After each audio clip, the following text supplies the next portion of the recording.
क्या सैफ अली खान और करीना की शादी खतरे में है? तलाक की पेशगोइयां।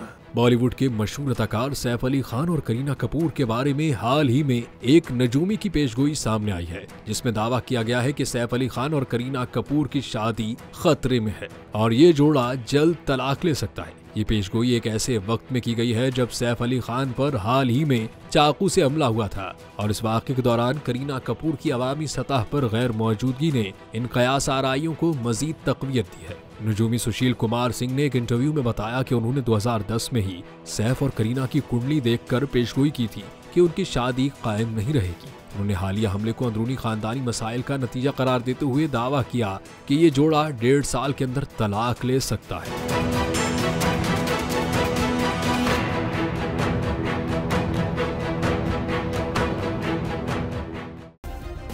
सब्सक्राइब करें और बेल दबाएं ताकि कोई खबर रह न जाए।